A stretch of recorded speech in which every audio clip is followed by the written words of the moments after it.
Most people don't realize how much their personal information is being bought and sold every day. Data brokers are making billions, pulling details about you from public records and the internet, and then packaging and selling it, usually without your consent. That's how your information lands in the hands of scammers, spammers, even stalkers. It's why you get endless robocalls and why ads seem to follow you everywhere. That's where Aura comes in. Aura actively removes your data from broker sites and keeps it off. They also instantly alert you if your information shows up in a breach or on the dark web. But Aura goes beyond data protection. With one app, you get a VPN, antivirus, password manager, spam call protection, dark web monitoring, and even up to $5 million in identity theft insurance. All backed by 24/7 US-based fraud support. Other companies might sell just credit monitoring or just a VPN. Aura gives you all of it, together, at the same price competitors charge for just one service. Start your free trial today at aura.com/remove. Protect yourself now at aura.com/remove. The Davis & Davis Show is intended for mature-ish audiences with a questionable sense of humor. The opinions expressed are those of Davis & Davis, but even they don't always agree with themselves.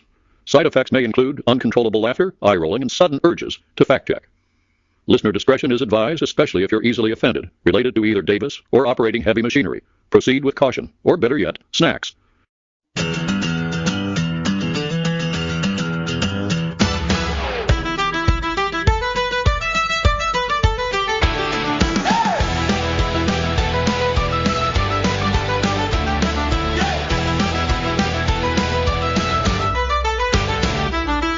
Engines are screaming through the trees. The yard in this forest is about to freeze. Davis & Davis on the microphone, taking you to the Belgian danger zone.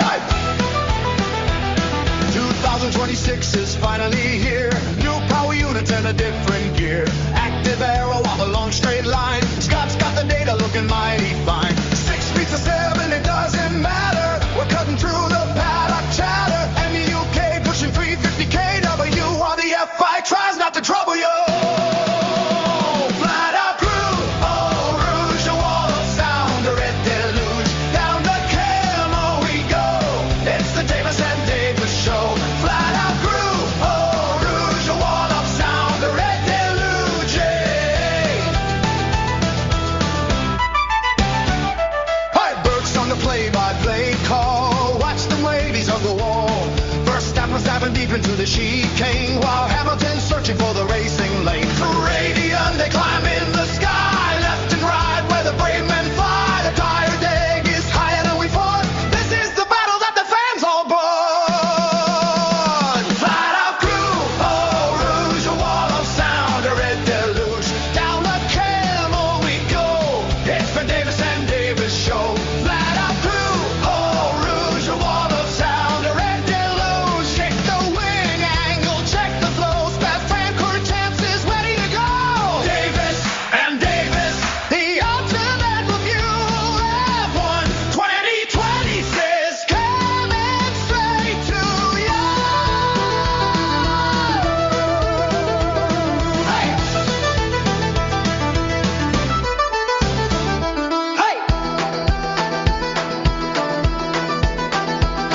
Hey! Hey!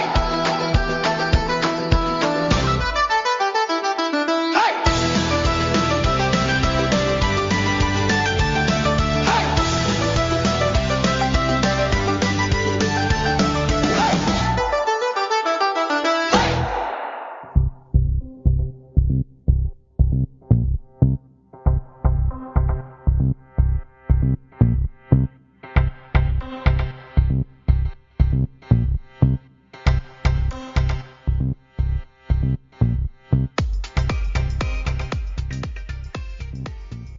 Welcome to the Davis & Davis Show. Hi. This is the Formula One review of the Belgian Grand Prix. If you didn't get that from the intro song. Spa-Francorchamps. Eau Rouge. I practiced that. Eau Rouge. Eau Rouge. So Come on. It's Eau Rouge. Eau Rouge, which is actually not the corner. Radion is the corner, but yeah. Everybody just calls it Eau Rouge. No. I can't remember what number 3 is called. Eau Rouge is Rouge is the entry beginning corner of the S. That's the Beginning lefter. of the Number S. 3 is the right. Number 4 is the left going up. And I got But two it's pictures but up. it's Did you happen to also look at quick. this? Well, it's also I Yeah, looked yeah. at 'em. It's also quick, you know. Oh yeah.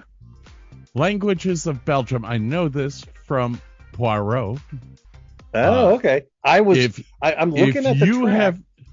If you are an Agatha Christie fan, watch the BBC's Poirot's. Just they speak French. Well, I'm looking at the track going, why is every single thing in French? This is in France. So I pull up a map, and apparently 60% of them speak Dutch, but 40% speak French, the lower half of the country, which is right up against France, which makes a lot of sense. I'm like, okay, I understand. Well, hello, little Gracie. That's Detective Poirot always said, I am not French, I am Belgian. Oh, little Gracie is joining us. Well, it's kind of a good thing because Okay, I don't know. It's Gracie. She's a sweetheart. Gracie. Anyway, Dude, that sounds like one of those like really Catholic names. Hello, Gracie. hello, Gracie. How are you today, dear? We're so blessed to have you here. We are being graced with Gracie. Sorry, God, Dave's Hot Chicken is trying to kick my butt. Oh, you went back? I went back. And what did you try? What'd you try? I got one. Okay, so mine was light heat first. So I got warm, I guess, and then medium on the other one. I couldn't tell them apart. They still weren't that hot. You're right. So next time I try, it'll be the next couple up. And Gotta go to the hot, not the hot, but not the Reaper. the hot. Yeah. Yeah. Got No, it. well, Okay. there's three hots. There's the hot, and then the Reaper. Oh, okay. Stay away from the Reaper. If you do go to the Reaper, and this is, man, I don't know how many times I gotta tell people this. Don't touch it with your bare fucking hand. Ask them for a glove. Because I walked around for half an hour with my eyes watering. Rookie move, buddy. Rookie move. Dumbass. Dumbass. Touch the eyeball. The other picture I put up is the original course, because it used to come off the track, and you can look on Google Maps and you can see all the roads are still there.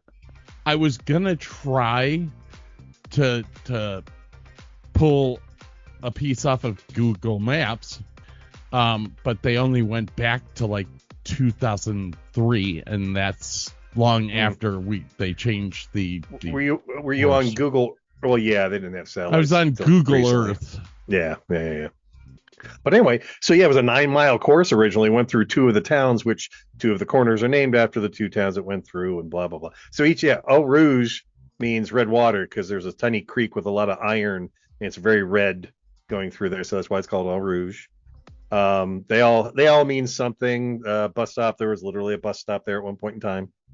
Yep. So yeah, that was kind of interesting. The bus stop Alrighty. in between the 2 towns. Yeah. You know, What- this is one of the original tracks. Yes. And then Corbeil Paul Frere is a French F1 driver that they named that after, much like Hamilton has a corner named after him at Silverstone. All right. Let me look at my. Did you look at the show flow? We have a show flow. I looked at noon yesterday like I'm supposed to, and there was no show flow. Don't look until today. It won't get there until the day of the show. I'm tired. Yeah, I'm scared. Oh, here we go. Formula One intro. Where, when, what track, weather conditions. What were the weather conditions? It's all written down there. Oh, I thought this was you doing. Oh, that's me. Okay. Highs in the mid 80s, cloudy with spots of sprinkles on the track today. I even put where Belgium. Yeah. When? July 26th. 26. Spa-Francorchamps. Francorchamps. It's no MP. It's French. It's French. I don't really care because I'm English and Polish. We can't spek French. Now, if you want me to do it in German, it'll be it's Francorchamps. Francorchamps. Francorchamps. See, Kyle. I give up.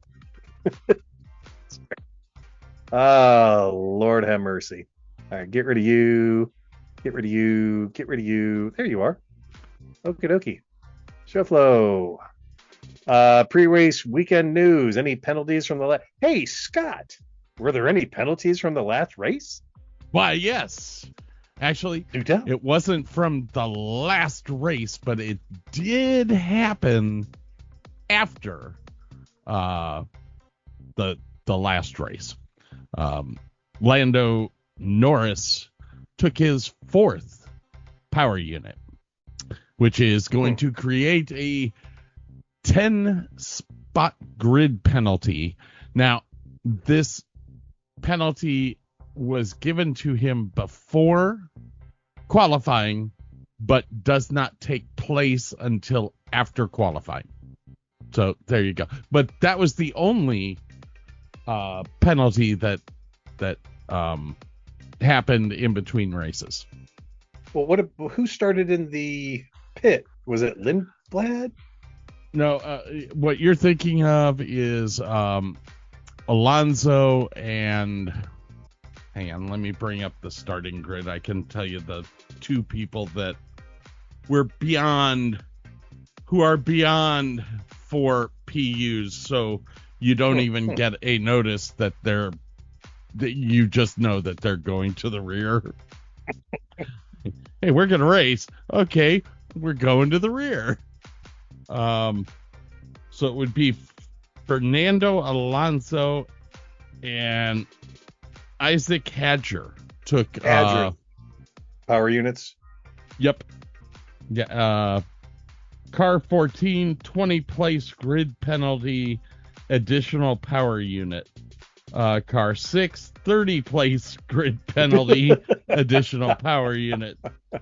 And then car 18 and car 1 were 10 place grid penalties for additional power unit elements. Got it. And did I hear? Okay, I heard a rumor. Are they actually thinking about going back to the 60-40 split for hybrid stuff for 2027? Yeah. Good. That'll help. It won't be perfect, but it'll help a lot. Because that's pretty much what it was last year, wasn't it? Yes. Okay. Yeah. Now do remember, this engine unit that we have now is down 200 horsepower from what we had last year. So that's we're in a weird spot. And this was something that I was talking to Burke about off camera. And after we go through this race, I'll go more into this. But okay. I thoroughly believe that it may come down to a V6 engine or a V8 being put in these cars next year. Otherwise, they're going to lose drivers. You could drive to the point F2 now and be faster. Yeah. Well, and that was the point that Oscar Piastri made, was the F2 cars are faster than us. You know, anyway, let's jump into this. Yeah. Let's knock out the quali. Well, we got practice. Not a lot of drama. Kimi was trash talking somebody.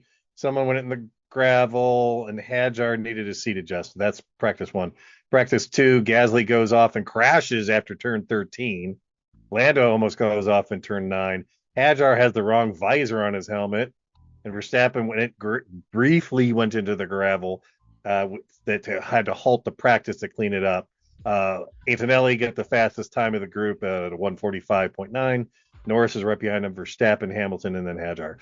Practice 3, Hamilton hits the exact same wall that Hazard hit and takes off his wing and some back pieces. If they only have 2 hours to fix the car for qualifying, after that it was Antonelli, Norris. Now Yep. that wall is jutting out quite a ways. Yeah. I'm actually surprised that they haven't moved that wall, because there's no need for it to be there anymore. Not there is a need for that wall to be there. It's just it doesn't need to jut out like it does. But we saw 2 people One after blow another, out pretty cars. much. Yeah. Carry on. Let's see. Practice Antonelli, Norris, Verstappen, Russell, Hamilton, and Leclerc in that pre-practice race. There we go. Qualifying 1, nothing much going on. Albon is out, Ocon's out, Bottas, Perez, Alonso, and Stroll in that order. The usual suspects. Qualifying 2, nothing happens except Lawson's out, Gasly's out, Colapinto's out, Hulkenberg, Sainz, and Bierman.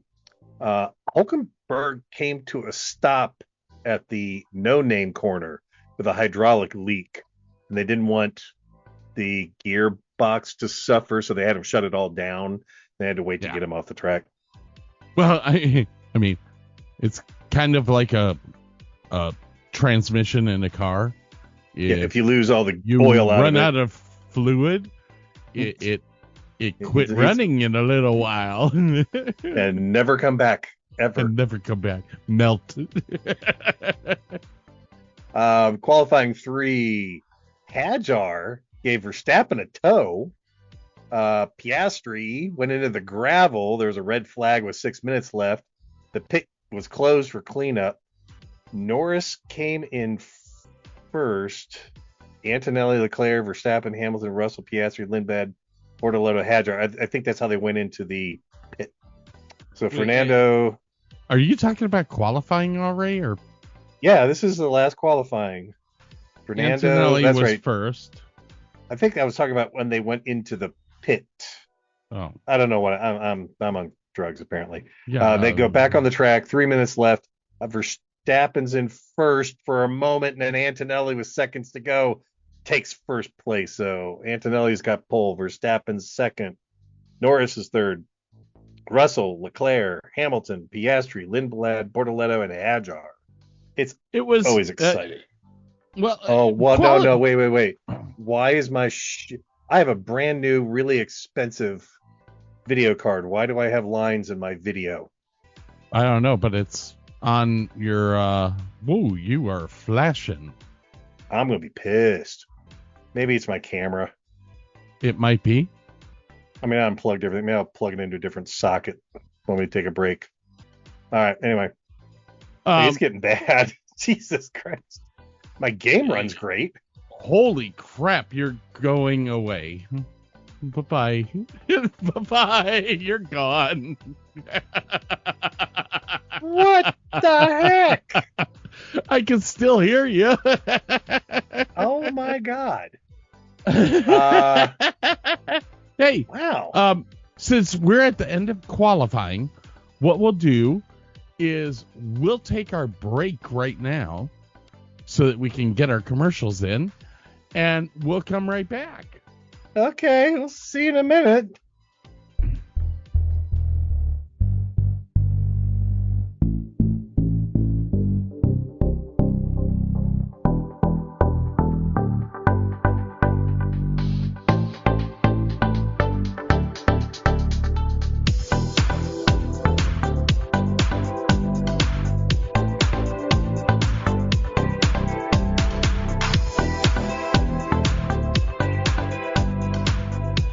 The Davis and Davis Show will be right back.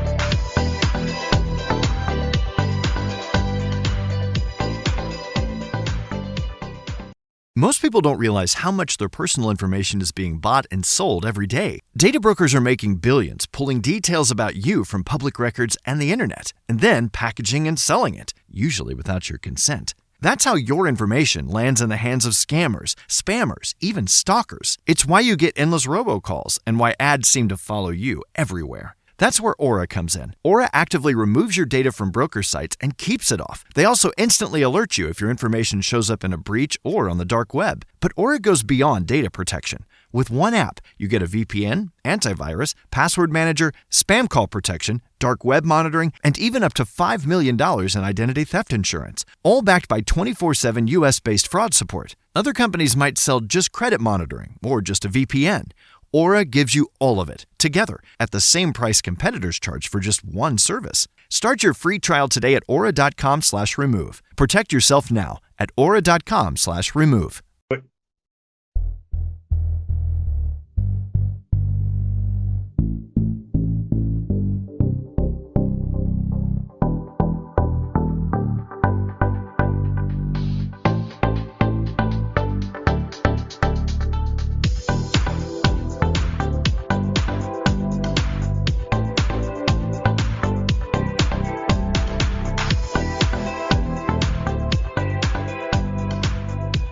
Welcome back to the Davis and Davis Show.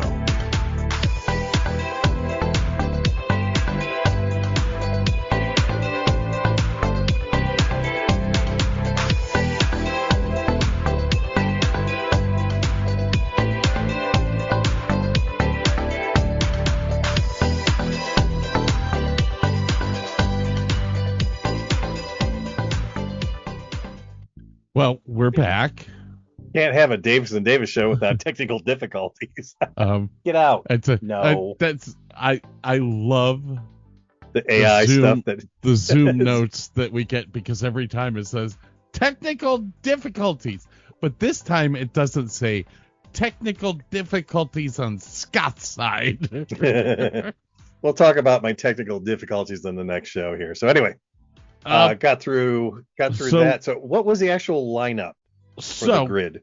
With all of the penalties that came in and everything, the actual starting grid was like this: Kimi Antonelli in first, Max Verstappen in second, George Russell in third, Leclerc 4, Hamilton 5, Piastri 6, Lindblad 7, Bortoleto 8, Liam Lawson 9, Pierre Gasly 10th, Colapinto 11th, 12th is Hulkenberg, 13th is Lando Norris. He dropped from 3 to 13th. Yep, 10 penalty. Yep, got it. Carlos Sainz 14th, Behrman 15th, 16th Albon, 17th Ocon, 18th Bottas, 19th Perez, and starting out the rest of the people that were charged with penalties is Lance Stroll. He's starting 20th. 21st is Isaac Hadjar, and 22nd is Fernando Alonso. So those guys also had penalties for engine swaps? Yes, car 18 and car 1. Who's car 18? I'm confused though. Why they get car more... 18 was Lance Stroll and Lando Norris. Both got 10 place grid penalties. Car 6, which is Isaac Hadjar, received a 30 place grid penalty. Additional power unit elements have been used. And I should see document 44 to see what he used. But he used something beyond just an engine. Okay. All right. And car 14, which is Fernando Alonso, additional power unit elements have been used. So he replaced everything as well. Got it. It's hard to keep track of, like, okay, so for each power unit element, that you replace, it's a 10-spot grid penalty.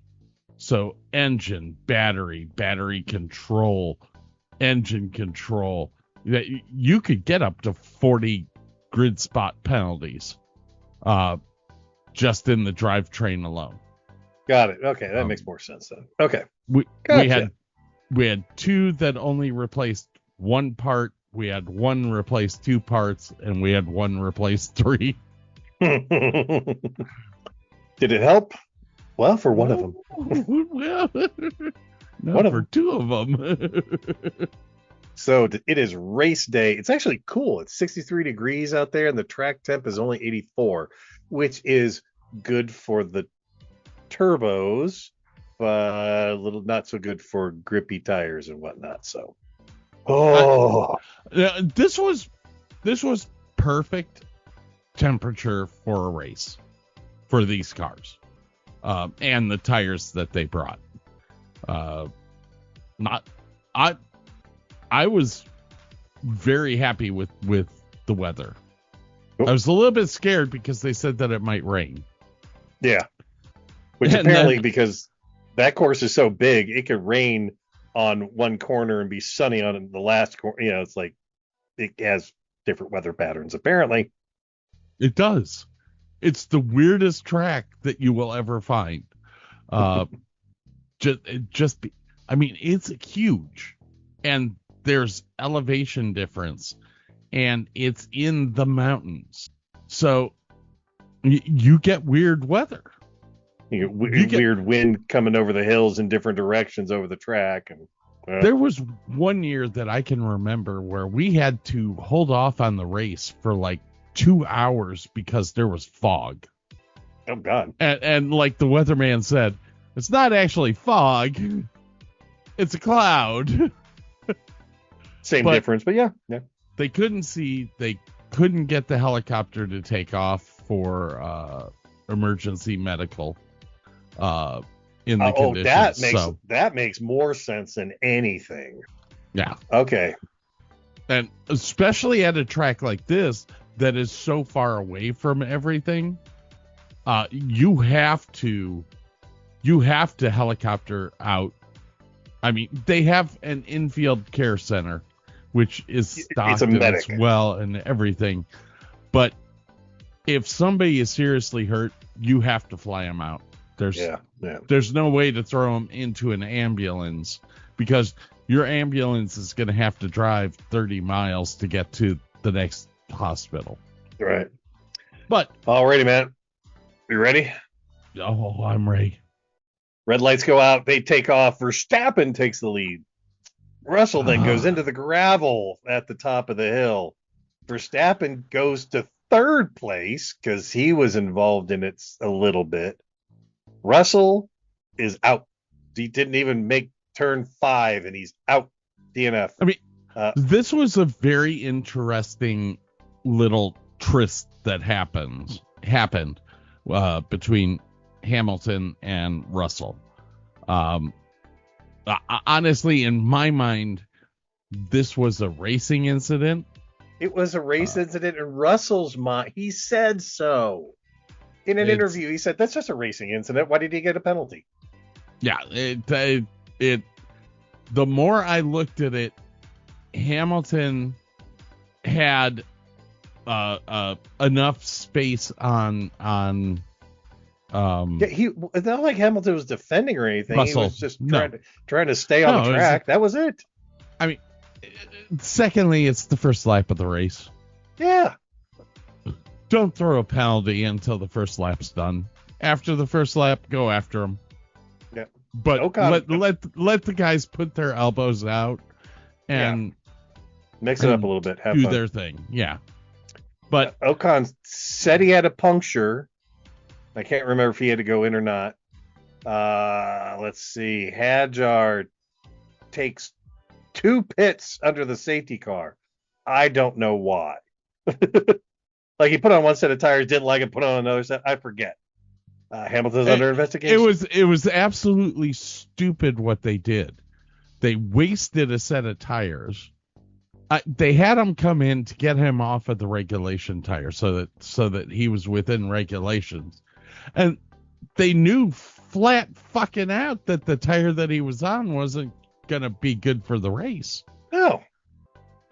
Yeah. They were obviously had Ferrari advisors. Or Mercedes. Anyway, the lap 4, the safety car finally comes in. Hamilton passes Piastri, but Piastri takes it right back. Lap 5, Norris is up 1 spot. Lap 6, Verstappen's up to P2. Lap 7, Bierman says Sainz's wing is coming off. Lap 8, Norris started back in the pack, man. He's up to P8 now. Piastri and Leclerc make contact. There's small debris there. Piastri drops to P5. Lap 10, Norris is up to P7, passes Lawson. Hamilton has got a 5-second penalty. All right, lovely. They don't tell him to like the bitter end when he comes in for his first sets of tires either, which is probably good. I literally have the official ruling on this. The stewards reviewed video, team radio, and in-car video evidence. Approaching turn 5 on the opening lap, car 63 attempted an overtake around the outside of car 44. 44 is Hamilton, so you know. And he established sufficient overlap to be entitled to racing room. So that's what they're saying, is that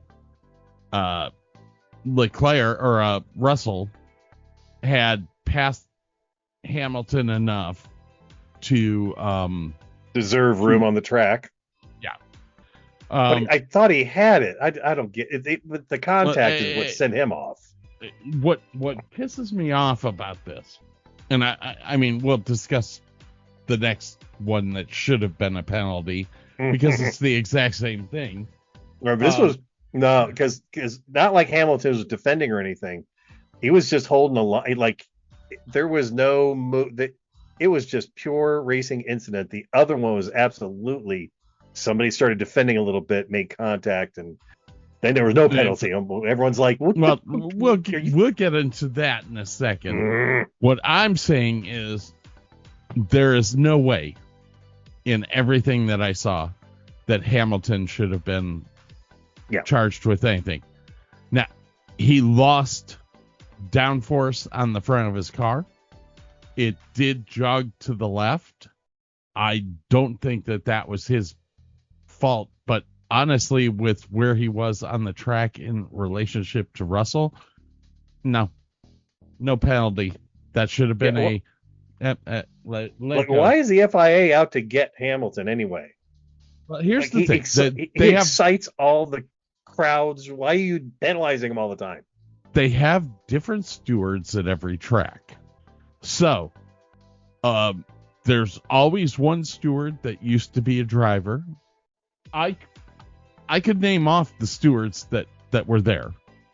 But with it being different stewards every time, there are stewards that get a boner for somebody. Oh, all right. It happens all the time. I feel bad for Lewis Hamilton. Even George Russell flat out said this is bullshit. But there is a steward in this pack that has a boner for Hamilton, and that's exactly what he did. Has a boner for Russell because he. No, has a boner for Hamilton. They gave Hamilton the penalty. They didn't give Russell the penalty. If I got a boner for someone, I like them. Oh, you see, it's. Are you thinking the other way around? Boner? No, it's the other way around for me. You get a boner to fuck somebody. Oh, okay, got it. Okay, I understand where you're coming from. Okay. Kind of in the Navy, we said he's got a boner for you because he wants to fuck you. Okay. That makes a lot more sense. Okay. Anyway, now that we've cleared up our vocabulary and I've lost my place. And I have to press explicit again. Okay. Anyway, so we were at the first safety car. I have completely lost my. Piastri It'll takes be back Norris on lap 2. that. Okay. I didn't even make it past that. Okay. Contact Hamilton Russell, takes 2 pits. Lap 4, the safety car finally comes in. Hamilton passes Piastri. Piastri takes it back. Lap 5, Norris is up 1. Lap 6, Verstappen's up to P2. Lap 7, that says Bierman's wings or Sainz's wings coming off. Lap 8, Norris is up to P8. Piastri and Leclerc make contact, and there is small debris. That's the one that should have been. I got the paperwork. Do you want me to tell you what the steward said about this? Yeah, please do. Collision with car 81 in turn 5. Charles Leclerc. Alleged breach of Appendix L, Chapter 4, Article 2D of the FIA International Sporting Code. Decision: no further action. The stewards reviewed the video and in-car video evidence. On the approach to turn 5, car 81 moved to overtake car 16 on the outside. Car 81 had some overlap on car 16, but the front axle of car 81 was not ahead of the front axle of car 16. Now, this is where things get a little bit convoluted in the fucking Formula One world, because it used to be the front tires past the mirrors, you have to make way. Now, in what they just wrote in this, and the last race, they bitched about cars being up to the mirrors. They've just changed the way they look at penalties. Now it's axles, not just the tire. Now it's axles. Like, I don't care what the rules are. Just tell me what the rules are. Consistency. Yeah. I mean, this is the biggest problem that NASCAR had for years, was there was an inconsistency in the penalties that were being given. Now, they've gotten better over the years. They've just kind of ruined the racing because it's not stock cars anymore. But yeah, there's been, from the last race to this race, there is a huge lack of consistency in rules or penalties. I'm with you. Alrighty, so Piastri, and I believe the contact damaged his front wing, is now dropped back to P5. Lap 10, Norris is up to P7 by passing Lawson. There's the 5-second. Piastri has damage, but keeps on keeping on. Leclerc and Piastri under investigation. Hadger, he is by lap 11, is up 9 places already. Now, granted, he's got a Red Bull car. It's fast. But he has come up 9 spots in 11 laps, which I think is amazing. Lap 14, Perez thinks his suspension is broken. Piastri's slowing down. Norris is slowly gaining on him. Sainz goes into the pit for tires and a front wing. I forget what happened with Sainz. Anyway, lap 16, no further action with Leclerc and Piastri. Lap 18, Verstappen jumps in the pits for tires. And then there's a very quick VSC at lap 13. There was where they cleaned off the track. Yeah, but it was 15 seconds. It was real quick. Maybe. Yeah. I mean, but Antonelli, if they put a martial light on the track, they have to throw the VSC. Yeah, absolutely. And I mean, that marshal was quick because he was already coming back to the wall when they got the camera trained on him. Like, damn. Who's out there? Oh, he's gone. Yeah. He's Usain Bolt apparently was picking up debris. Okay. Oh gosh. No further action. VSC very quick. Antonelli almost hits the barrier going into the pit in lap 18. Norris has caught Piastri at that point. Lap 20, Norris passes Piastri. There's another virtual safety car. You never said that Lance Stroll was out. I don't care. Okay. Well, they only show the front people. We don't ever get to see the midfield, and Lance Stroll bunch of was people out on like social media. on the first lap, so. Oh, really? That's probably why it was such a nice, safe race. I'm sitting here with my finger on the button for the for Sorry. Lance Stroll's music, but hey, man, he left early. Anyways, carry on. They call it an Irish goodbye, where you just walk out the door and say nothing.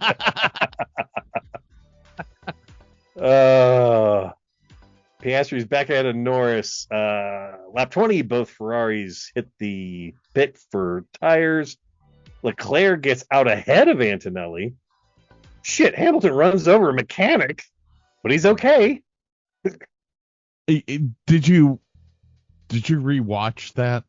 It looks like the mechanic puts his hand on the tire for stability as he's taken off, and he never actually got run over, but it was close. No, but they all pulled him out of the way. You can see the front wing tool was in his one hand. Like when he puts his hand on top of the tire, he's got the front wing tool in his hand. Okay. Did you hear the radio conversation after that? I only heard Hamilton. Oh my God, is he okay? He's like, yeah, he's fine. Go. I'm like, okay. No, he says that, and then like 2 laps later, he's like, "Do we get the turn in the wing?" And his engineer's like, "No, we didn't get a chance to do that." He's like, "Yeah, I can't drive this. I can't turn." Oh my gosh. Yeah, because literally Leclerc passes in lap 23. Leclerc passes Norris for first place. Yes, Hamilton's front wing is slowing him down, is my very next note.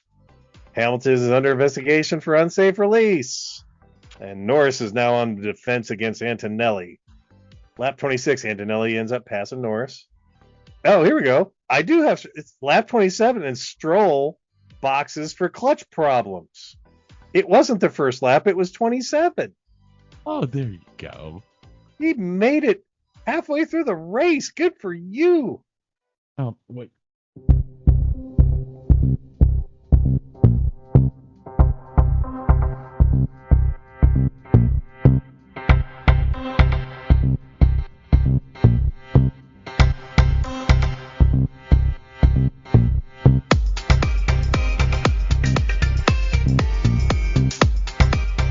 Ladies and gentlemen, it's now time for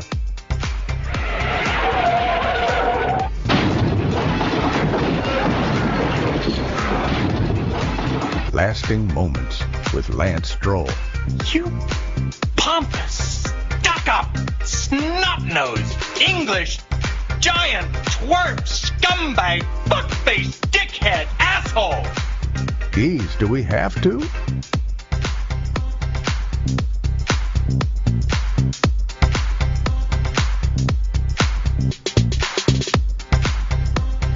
Spoiler alert, Stroll never makes it back onto the track.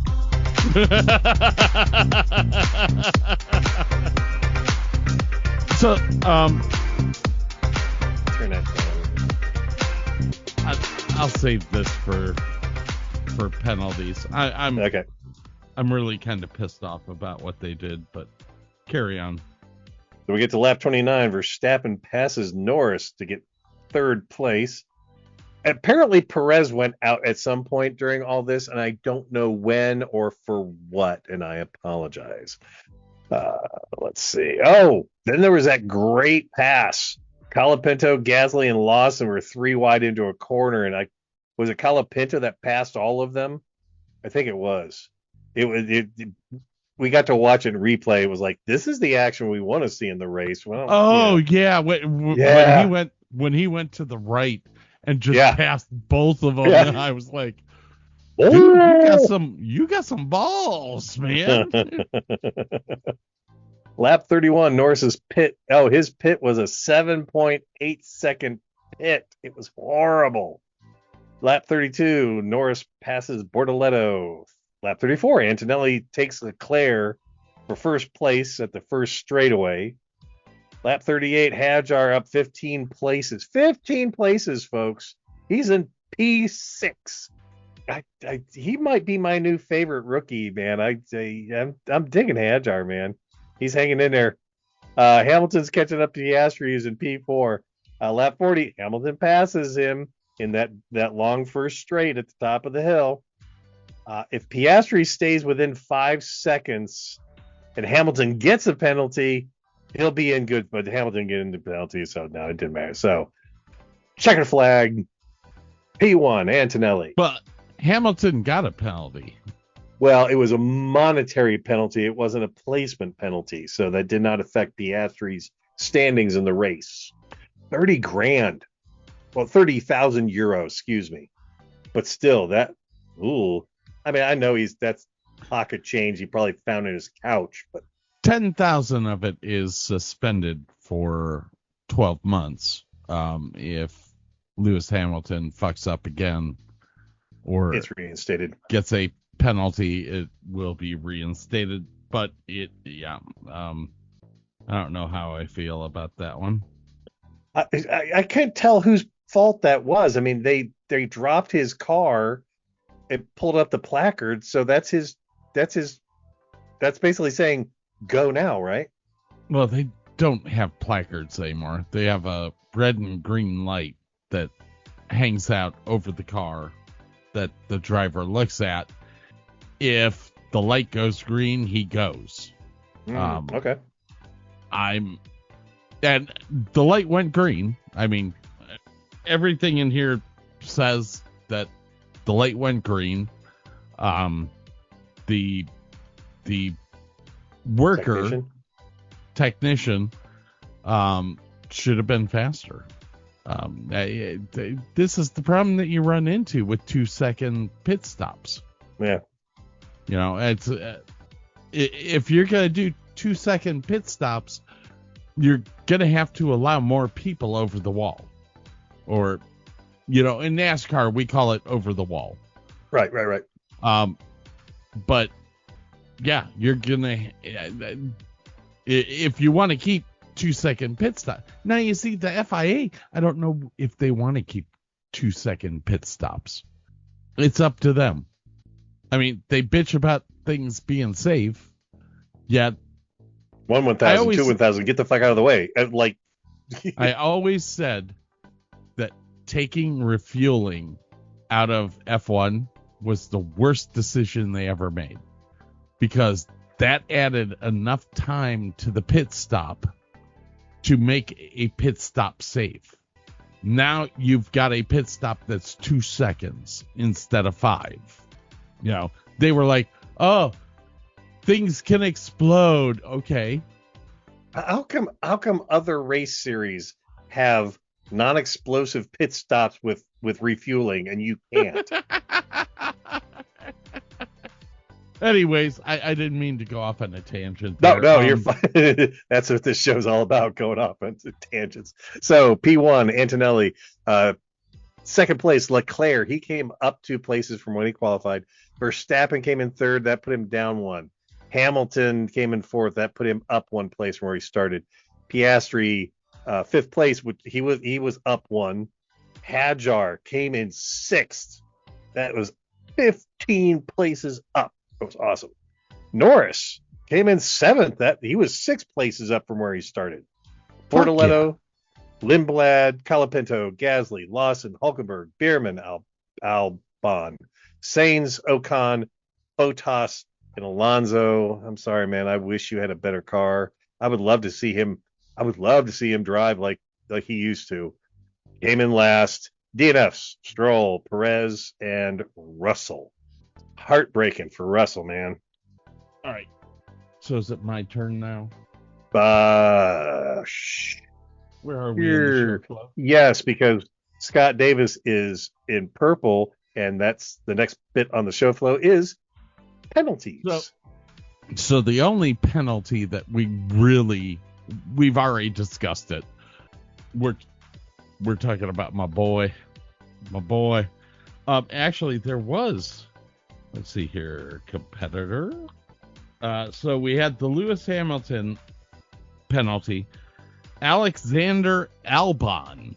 Car 23 left the pit lane during the reconnaissance lap without functioning rear light. Oh, interesting. Okay. So he was reprimanded for that. That was really the only penalty that happened. Nothing changed as far as the way the cars ended. Yeah. But we are now to my point of the points. I have the points standing right here. Kimi Antonelli, 204. Oh, Lewis Hamilton is in second. that's Ladies and kind gentlemen, of amazing. with as strong as Mercedes is, and I give Kimi Antonelli a lot of credit. If there's one person that can catch up and be a dick, actually, I'd say there's two people that can catch up and be a dick. I'd say Max Verstappen Yeah. and Lewis Hamilton. George Russell, he's in third right now with 154. I'm going to play some stuff for you here in a second. That I don't know how I feel. There's a lot to unpack here. I want to listen to the interview from Kimi Antonelli. Very happy with a great result, great teamwork, and yeah, it was a hard-fought race because Ferrari was quick, and especially today the toe was very powerful, was hard to break away, and but yeah, we managed to hold on and to bring it home. Last year was my darkest moment of the season, and this year feels like a redemption. But it's great to be back on the top step. But of course, there's still one more race before summer break, and we want to get another great result in order to go in summer break happy. I will say, Mercedes at Spa looked untouchable. Now, was kind of neat to see the fact that the underdogs, the Ferrari and the Max Verstappen, stayed within enough room of Kimi to where if they had just a little bit more punch, the outcome of this race would have been totally different. You're muted. So sorry. Yeah, if Kimmy had made one small mistake, yeah, it would have been a different outcome altogether. Big time. Yeah. Here's Leclerc. It was quite an eventful race, but I'm quite happy with the results. Honestly, on a track like this where we expected to struggle, it wasn't a given. On Friday, we've had quite a few issues that we had to fix. In FP3, we didn't manage quite a way around those issues, and in qualifying, we finally found a way around those issues. And then from that moment onwards, it was quite a clean weekend. But yeah, I'm still working and in the process of trying to understand this car better and better and try to extract the maximum out of it. But I think Spa and Silverstone were the two not most difficult tracks, because there's Monza that is coming as well. But I'll say one of those tracks that are on the bad side of things for us, and to finish first and second is a really good effort in those two races. Monza. That's going to be a beast of a track for all these teams, because they just like here at Spa, they're going to run out of battery. Oh, goody. I was hearing some people on social media talking about they would cut the feed on those slow parts of the track where they were running at, just engine power, and they were like going slow as sin. I was like, wow, okay. Well, they did that on this race. I mean, they did on Silverstone. Yep. What is it? From turn 15 on to I think it's the chicane. Okay, what is the name on 16? Blanchiment. Okay. From 15 to 17, that used to be a flat out, they flat outed. They were out of battery before they hit turn 16. Lovely. And I mean, you could hear it in qualifying. They wouldn't show it during the race, but you could hear it during qualifying where those engines just went, and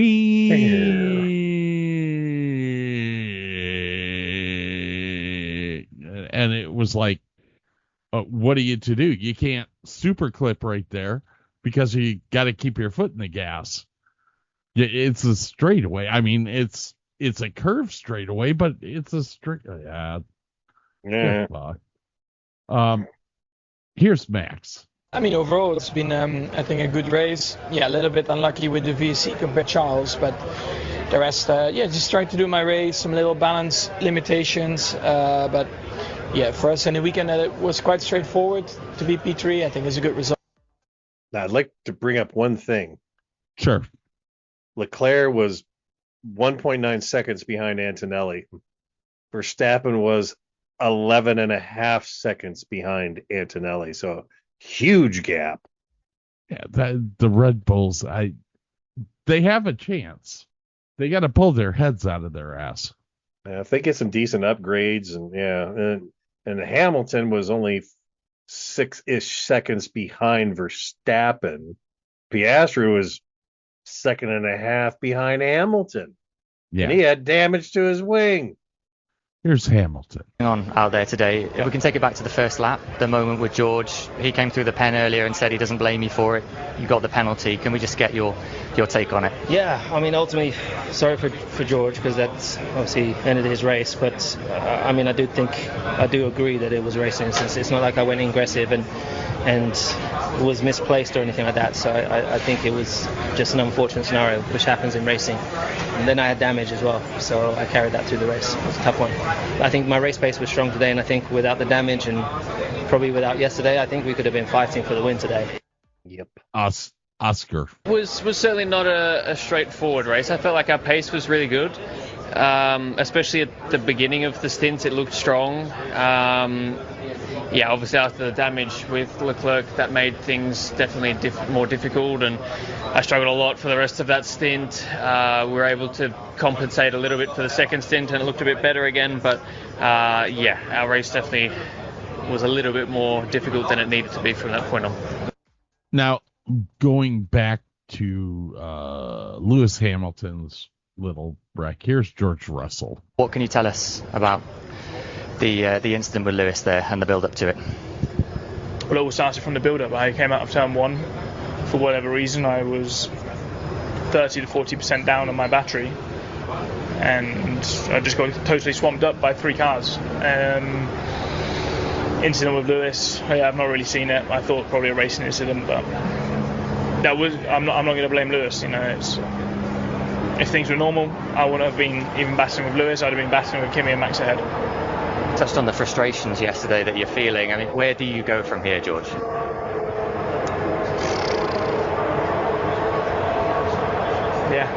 It's one thing after another.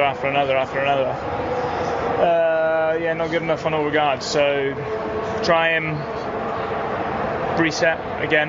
Done it enough times this season and see what we can do.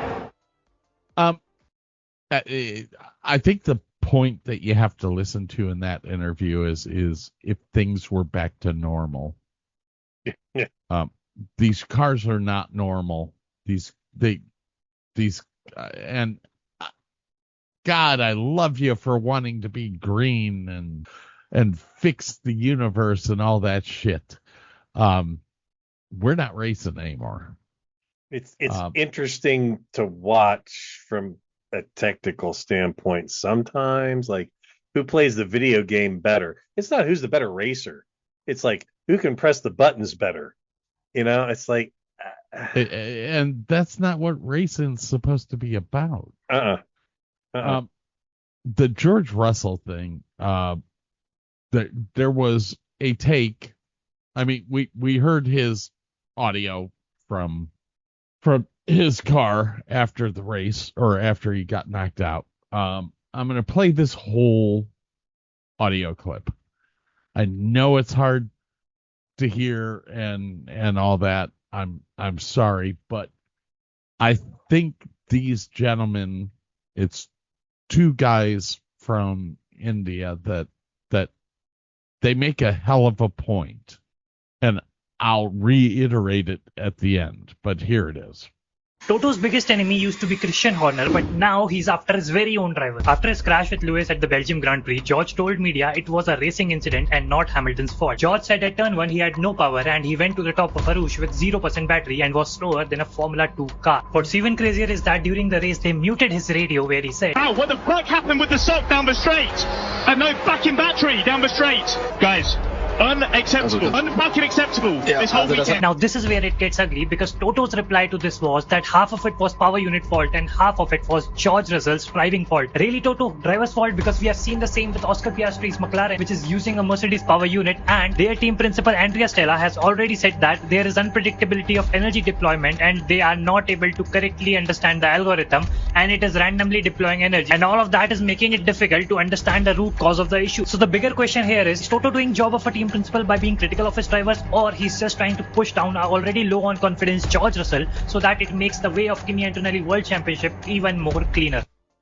Oh, yeah, I felt like Toto was. I really felt like Toto was gaslighting fucking Russell by saying that. I'm like, dude, no. I've watched Formula One for a long time, and I have seen. I mean, I saw Sebastian Vettel go from being top dog at Red Bull to having Ferrari basically kick him out. It's, and I'm getting the exact same feel. He makes a great point. He brings up the fact that the principal from McLaren, which uses the same exact power unit, is saying that they can't control the algorithm. Yeah, they're completely unpredictable as to when they go out of power, which makes it really difficult to race. Yeah. The comment by Toto Wolff that it's partially one's fault, but partially Russell's fault, made me sit back and go, they've already turned the torch. They are 100% Kimi Antonelli. Yeah, the Illuminati have already chosen who's going to be president. It's going to be Kimi. I feel bad for George Russell because George Russell, man. He came into Mercedes under Lewis Hamilton. So he was the number 2 for half of his career. All of a sudden, Lewis leaves. He should be number 1, but we're going to pull in this development driver who's fucking kick-ass. Yeah, I mean, we didn't know that he was kick-ass. He skipped an entire F series. He skipped what, F3 and went directly to F2? Yeah. He got fast track. Granted, when you see talent, you fast track it, but still. We fast track all the time. Scott Speed was fast tracked. But you know what this feels like? This feels like last season where you said that between Piastri and Norris, they just liked the look of Norris. He was British, and B, he was a good-looking kid. He had they wanted that to be the face of their team. I feel like it's the same thing. They want Kimi to be the face of that team, so they're giving him the good batteries, the good whatever. I think they're not sabotaging, but they're giving all the good stuff they had. They're giving him the boost. They're giving him all the good shit. And the fact is, we don't know. We don't know. Nobody knows. Well, there's one guy that knows. But there's definitely a difference between Kimi Antonelli's car and George Russell's car. Mm-hmm. Oh yeah. There's a big difference there. Same thing for McLaren.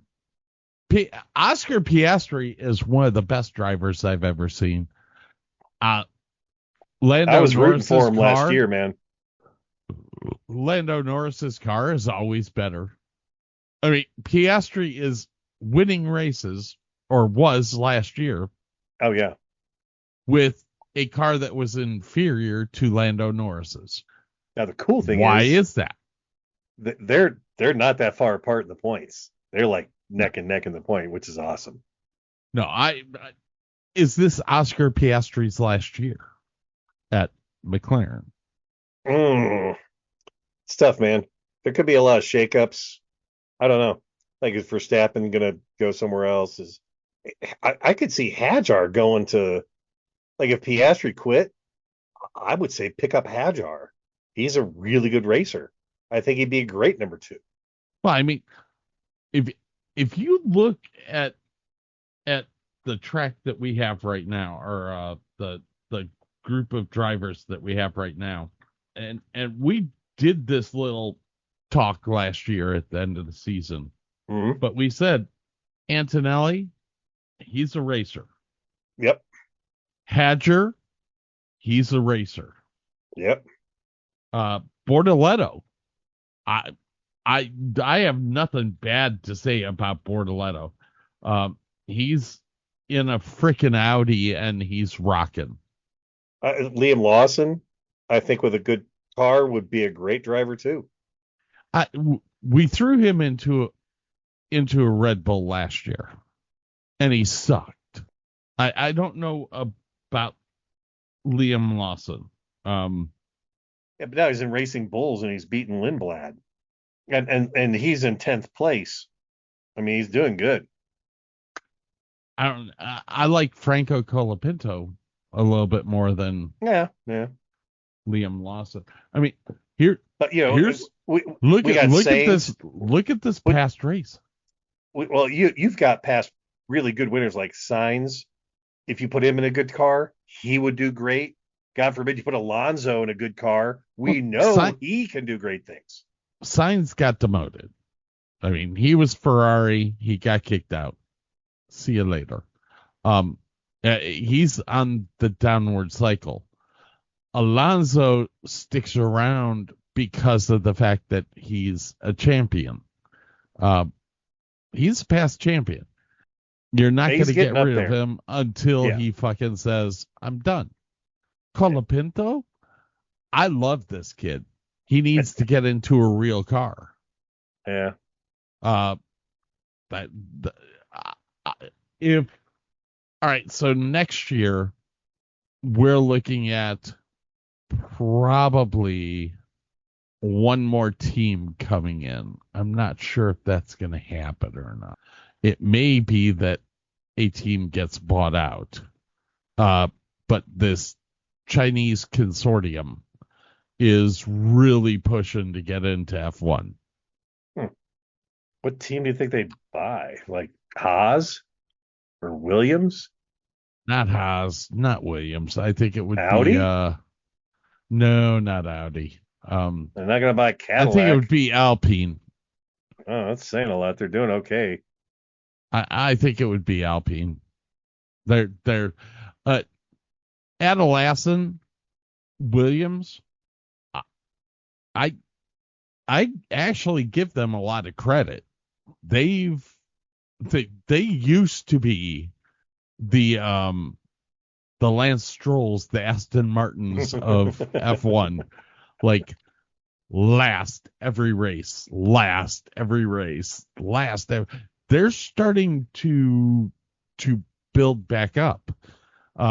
We understand that when Claire Williams had control of the company, they were financially strapped, which is why Adelassen was allowed to purchase Williams. Williams is one of the most famous teams ever in Formula One, and to see them down at the bottom really kind of sucks. Yeah. But they're picking it up. I don't think that that's going to be a team that will sell. I think Alpine will be a team that would want to try to partner with somebody. I could see them partnering. Yeah. Audi spent too much money to get into this. They're they're stuck. Cadillac spent way too much money to get into this. Yeah. Aston Martin, I don't know. That team might come up for sale. Stroll's never going to give that up. I don't know. He's losing a shit ton of money. At some point in time, you as a businessman have to sit back and go, my son's not worth this. I like my 16 houses. I would like to keep them all, please. Please? Maybe?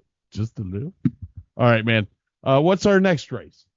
Or actually, what was your thought of Spa? I absolutely love the track. I could have watched more racing on that, and I've seen a bunch of older races on clips and YouTube videos of it. I absolutely am in love with this track. Holy cow! I wish the cars were better. It would have been a funner time watching better cars on this track. With what we had, it was a good race. It wasn't a great race. It was a good race.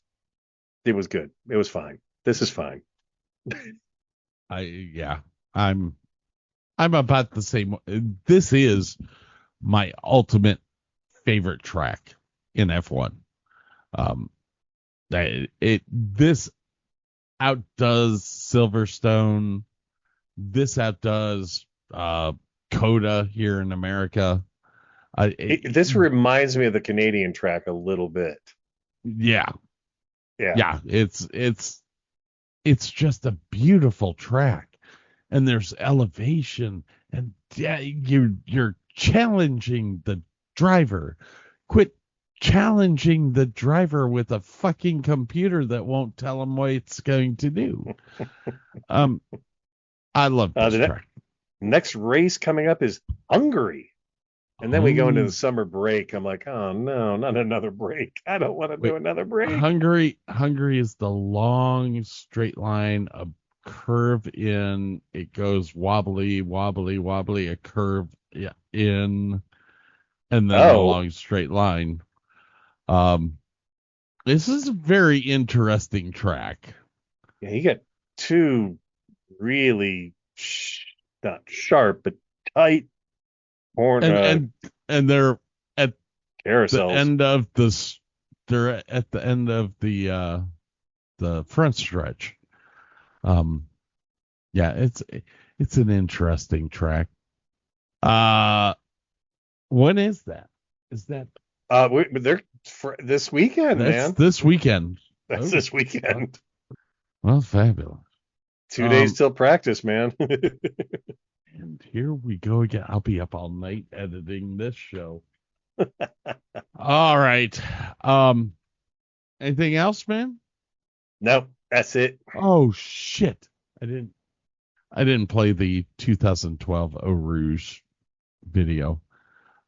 This was the year that I can't remember if it was Lewis Hamilton or Alonso basically in the first corner ran up and over and like 10 feet in the air. Oh my God. Over the car that they just hit.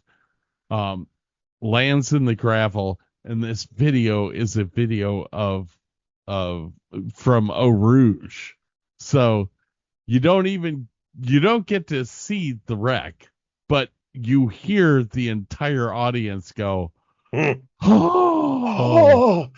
And then like 3 seconds later, you see the cars coming down to Eau Rouge. But the sounds of the cars was just, anyways, we got to thank Southwind Racing, 344 Racing, Joe's Bar, Pit Crew Jobs, and our favorite, Cameo Pizza. I could eat that shit every day. All right, we got to get out of here, ladies and gentlemen. Have a fabulous day. And remember, our next show comes out tomorrow. Remember to spay and neuter your pets.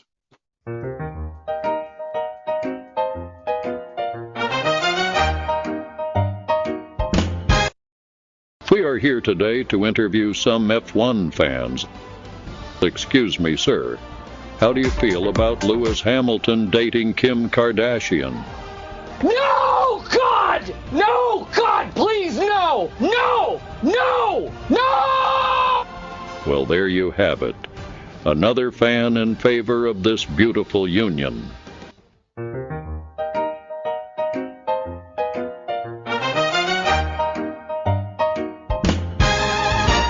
The checkered flag is waving down the track. Another Sunday in the books, no looking back. From the paddock to the podium, we saw it all. From the tightest corners to the straightaway wall. That's the Davis and Davis show. The brothers from another mother. Now you know Scott and Bert keeping the pace until the next time we stop a race. That's the Davis and Davis show. We broke down every pit stop and every turn. The rubber on the asphalt, the lessons learned. Check the website for the stats and more to see. DavisandDavisShow.com is where to be.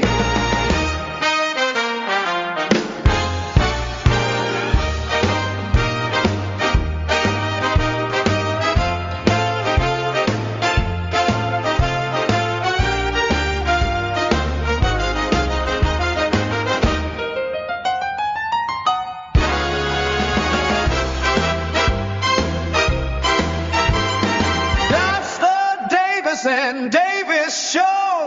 The brothers from another mother. Now you know Scott and Bert keeping the pace until the next time we start the race. That's the Davis and Davis show. Scott and Bert are signing off the air. The fastest post-show review anywhere. DavisandDavisShow.com. See you at the next Grand Prix.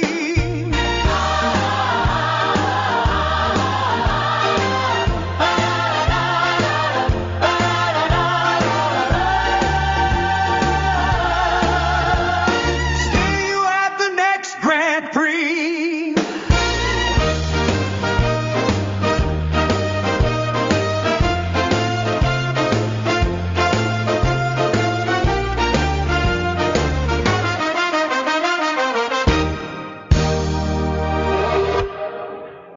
Most people don't realize how much their personal information is being bought and sold every day. Data brokers are making billions, pulling details about you from public records and the internet, and then packaging and selling it, usually without your consent. That's how your information lands in the hands of scammers, spammers, even stalkers. It's why you get endless robocalls and why ads seem to follow you everywhere. That's where Aura comes in. Aura actively removes your data from broker sites and keeps it off. They also instantly alert you if your information shows up in a breach or on the dark web. But Aura goes beyond data protection. With one app, you get a VPN, antivirus, password manager, spam call protection, dark web monitoring, and even up to $5 million in identity theft insurance, all backed by 24/7 US-based fraud support. Other companies might sell just credit monitoring or just a VPN. Aura gives you all of it, together, at the same price competitors charge for just one service. Start your free trial today at aura.com/remove. Protect yourself now at aura.com/remove.